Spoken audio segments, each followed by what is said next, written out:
Maybe this rap shit another form of therapy, another form of poetry. Check my blueprint, check my maneuver now, and checking how I'm grooving now. A lot of pain I'm grooving with. God love, my angels above. I know they upstairs with hella buckets of love. And come to heaven's door, they gon' give me a hug. See Tyleek, and my cousin was good. See Tyleek, and my cousin was good. Thank you for making a great quarantine soundtrack with this album. I can't get enough of it. Oh man, thank you so much, bro. Thank you so much, man. I appreciate it. That's crazy. Yeah, for sure. Like Thank you. it's been great to see like your musical evolutions from back when like Childhood Memories dropped. I remember like there was really you did like a show off that, right? Like you got like a lot of good attention.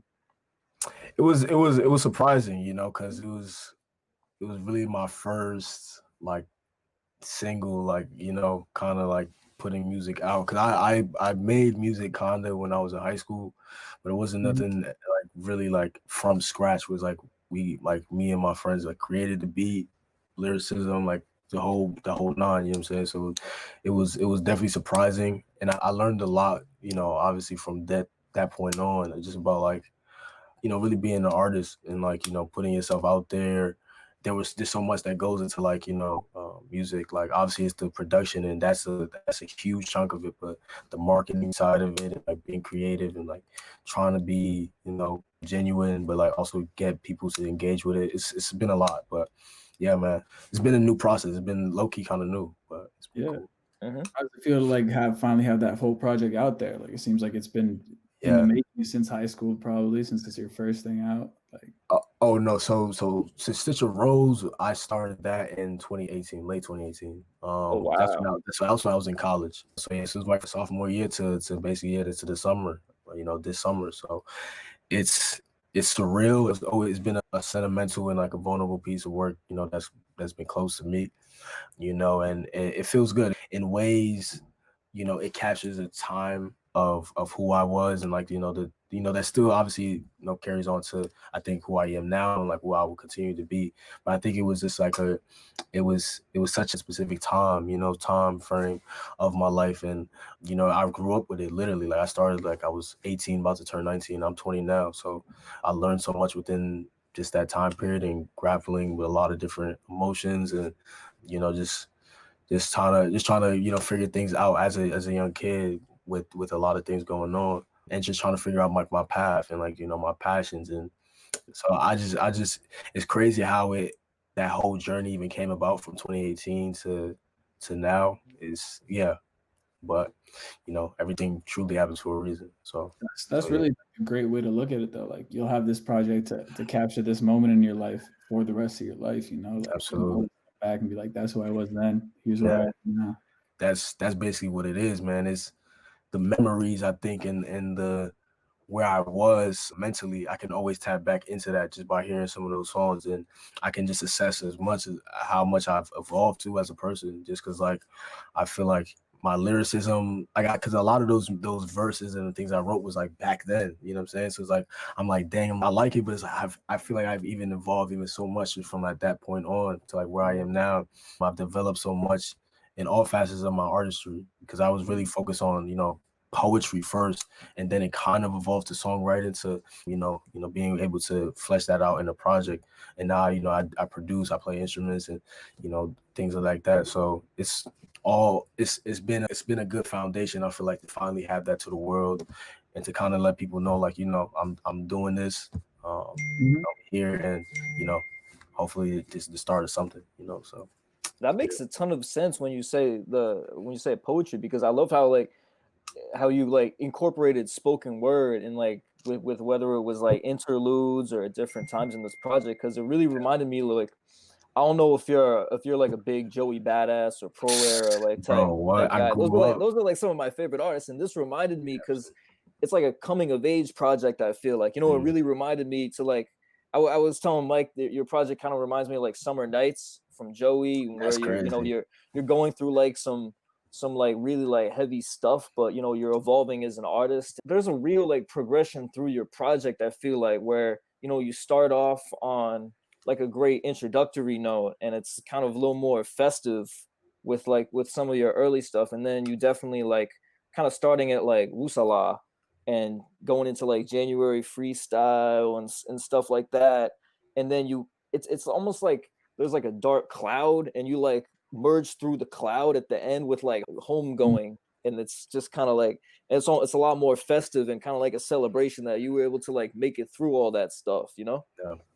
Yeah, no, absolutely, bro. And I think that's like probably the best way to put it. I feel like from 2017 to like 2019, it was like a dark cloud, bro. Like, and I didn't know how to grapple with it, and I just was blessed to, you know, hang around two of my good bros. It was so organic because it kind of just naturally found itself where the music was kind of therapy and like the means of like reflection, and I just am grateful like they were even willing to, you know, work on this with me like so diligently. Like we spent so much hours and, you know, grappling with that emotion and all of the things that I was just trying to, you know, put to words or like put into some type of expressive cohesion, because it wasn't even like they needed to do that too, like, you know what I'm saying? And I learned so much from that. I feel like we learned so much from each other, and from that point on, it kind of, yeah, I kind of healed. I evolved. I learned what really mattered to me and what continues to matter to me, how to navigate, you know, certain feelings in a productive way, in a healthy way. And, you know, all in all, like retouch with my faith. You know, spirituality and faith is big with me. I'm Muslim. I love to meditate. I'm even trying to get my knowledge up in chakras and all of that, get my spirituality up. But I've always been religious since I was young. And yeah, you know, it's just throughout that time, you know, that was the thing that persisted through that, and, you know, creating art. So yeah, a lot of people, we so caught up in the day to day that we don't take the time to, you know, relax and reflect and exercise our brains and our mental, you know, and long term, you know, that has an impact if you can't tend to the source. You know, we're so outside of ourselves. Honestly, like I got into meditating like actually like maybe in the last month or so recently. I was watching this old show, The Therapist, on Viceland. And I was just so I was like so struck at like the peacefulness of like the guru on that show. And I was like, I followed, he's got some awesome stuff on Instagram, like just great teachings in general, and that kind of, you know, surround around meditation. He interviewed, I watched the Joey Badass one. That was fire. That was crazy. Yeah, and you have to realize Joey Badass is very young. Like 1999 was like when he was like 17 years old. Like he's very young, dealing with loss, as well as the same time he's ascending as an artist, and trying to balance that as a young, like that's a lot, you know. And I love the fact that he's a very spiritual person, because that will continue to guide him, you know, through this industry and to navigating all of that and staying authentic to himself. I could definitely hear some awesome Joey influence on your project and that's general. love, bro. Joey Badass, bro. I love Joey since middle school, bro. 1999. Like I used to go walk to school playing 1999. Like I remember watching him. He did a World Star like freestyle as a kid, and I used to be like, bro, like he's so fire. But I didn't like do rap or anything like that when I was young. I really was just writing poetry, so I never thought I could tap into it. I thought it was just kind of like I didn't see the integration between the two at a young age until like I got older. People don't understand like the pro era influence on people like our age. Like I'm 22. Like it's like in the city, like just that collective and that movement going up. Like I still listen to like so much of that type stuff. Yeah, I appreciate those words. That's a huge compliment. That's a huge also compliment. Like definitely some like Mick Jenkins and like, you know, Saba type of vibe, you know? Love them, bro. I love Saba. Noname is, I think, one of my favorite artists. Saba is definitely one of my favorite artists. Mick Jenkins as well. I'm in love with that Chicago style. I mean, like how experimental they are. Yeah, definitely. Yeah, they really took risks coming up. Like it feels bad that they were overshadowed by Chance, in like a way. I feel. Yeah, but I feel like Noname and like I feel like they're finding ways to, you know, shape their image with music and outside of music. I think especially with Noname, she's very I mean, I feel like a very vocal person on how, pushing the agenda on like, yeah, exactly. Like activists, like pushing the agenda for like Black liberation, things like that, globally, as well as obviously in America. So I feel like the way she molds herself is like, you have to see her than simply just like this quote unquote rapper. Like, she's a I don't know. I don't even know the word to put her. She's not in the category. She's just no name. Like, you know what I'm saying? Like, she's like a public figure now. Public figure. Yeah, like, yeah, her words hold weight because she's obviously nobody's perfect, but she's willing to have conversations that people are not trying to have. And she's very mindful and open-minded, so I think that's powerful. Yeah, really powerful. Wasn't Vic Mensa kind of in that scene too? Yeah, because he did. I don't know, because that was a minute ago. That was like, a minute ago. I don't know if they still cool with each other. I have no idea. I was like, I back when talking more about like, Joey and whatnot, it kind of reminded me of like Small Caskets. I feel like probably out of a combination of the time we're living in and just in general, like that song really hit me really hard. Was that like one of the hardest songs for you to write on this project? Yeah, that was definitely one of the hardest songs to write. Like, I think definitely one of the toughest things to just go through. And like, even just the studio sessions would be extremely tough. It would be, especially, I'm just thinking from the beginning to like of making that song in context of the project to like the end, like it was just instances where we just had to take a break. It was just like, it was too much.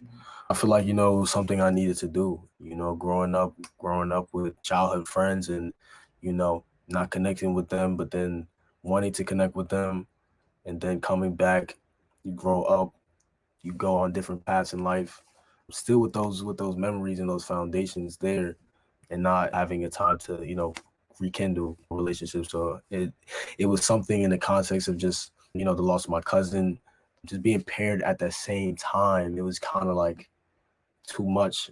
And I kind of was like, I want to do something that the news probably would not do, because when there's a lot of young Black kids that die, especially in disenfranchised communities, and they say they have the same generic kind of newscast, you know what I'm saying, for like a good 30-second clip, and then they kind of move on with life. So I kind of wanted to have something that could just stand in time, at least for a little bit, and just kind of share how I feel and be experimental in my approach with it. So that song is awesome. Thanks, all. I appreciate those words. It means more than you know. So it was the transition to that, because you had I forget what it's called, but there's an interlude that goes into that perfectly, and then like going into Homegoing, it's definitely pretty powerful, like a transition. Homegoing's probably my favorite track, because I feel like you kind of incorporated some more of like the past influence in the city, where like I felt like, I don't know, I felt like Cam was about to come in and like in Jewels in 2003 off the chop of that sample. That was nasty. It was fucking nasty. Yeah, that was a fun session when we was making that beat. That was so much fun. I just wanted to do something just like for the one time, just like at least like come hard, you know what I'm saying, or something, as well as just like be prideful, a little bit with the weight of everything. Just kind of So that was fun, and we recorded that a while ago. Like, we finished those vocals like a while back. I'm saying like like summer 19. Yeah. Oh, wow. So we've been holding with that for a minute. So yeah, man, it's taught me just everything. This whole journey, it's taught me so much about, patience being one, remembering the intent for like why you do art, because I think especially young artists can get infatuated with things like, numbers, how people engage, how many people engage, and then comparing your engagement with. And I think that's the issue, because it's just like, as an artist, you kind of have to find the balance of making the process of the art and like the intention behind why you created it as like the forefront, because if you keep that intact, naturally people will draw into your authenticity, and it's not a sprint. It's not like you're gonna have I mean, you can have it, you know what I'm saying? I don't want to cut that off for myself Yeah, or but you anything. can't like force that. You You can't definitely can't force that. force it. Viral moments are not forced. It be some, like, you know what I'm saying? Like, it's obviously there's plans to get to that point. And I think you got to focus on how can I get to 1 to 10, then 10 to 15 versus like 1 to 100, you know? And for me, it gives me peace of mind. You know, I'm only 20 years old. Like, That's crazy. I'm 20, I'm going to turn 21 soon. But I mean, like, you know, I'm so young, and this was something that will forever hold true for, you know, the foundation of myself and the people I was working with. So I feel good. But to that end, like, what do you think your intentions are with your music? Like, what do you want people to feel out of it? Yeah, bro. I think, man, so it's a couple things. Like one of my biggest goals, I guess, with just like my art, my music, my writing in general. Like, I want to push comfort with vulnerability, especially Black vulnerability, because I think growing up in a disenfranchised community where people put these facades on because it's for survival, first of all, but two, just to, you know, not feel weak when deep down, you know, they got a lot of mental health issues and growing up where I'm from. Even in just like growing up in a Malian household, in a West African household, like a lot of those, you know, kind of stigmas around mental health is parallel to the things going on in Harlem, you know. So pushing that envelope that it is okay to be emotionally vulnerable for boys to feel like Black boys to feel like that, anybody who intersects with Blackness and that identity, you know, to feel comfortable with that. So I think that's one. I think two, I think I just want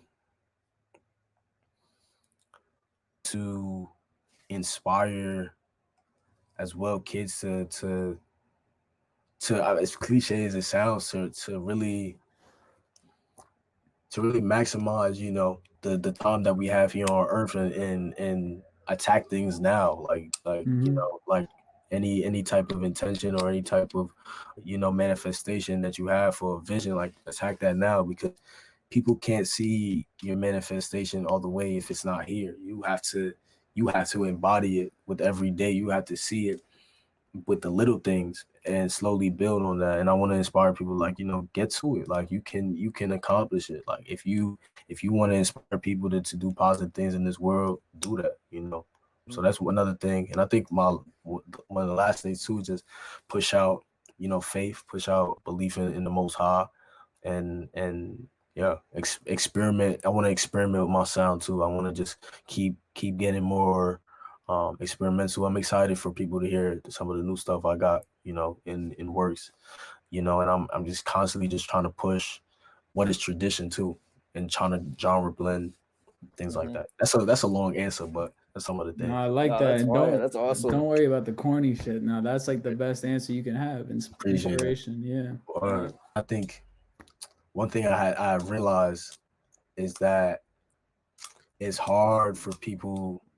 I think one of the issues with just like, you know, artistry and like all of that, it becomes, like we was talking about earlier, like it becomes outside of yourself when you put it out to the world. And one thing I want to find the balance of and like inspire other people and other artists is to, you know, preserve your energy, protect your energy when it comes to these things. Like, you know, like protect your energy with the art, because that's something close to you. That's you know, that's like a integral part of your being, of your, you know, of the time that you're in, all of that. So, you know, don't compromise it, you know, for somebody else's validation or happiness. You know, find that middle ground. So yeah.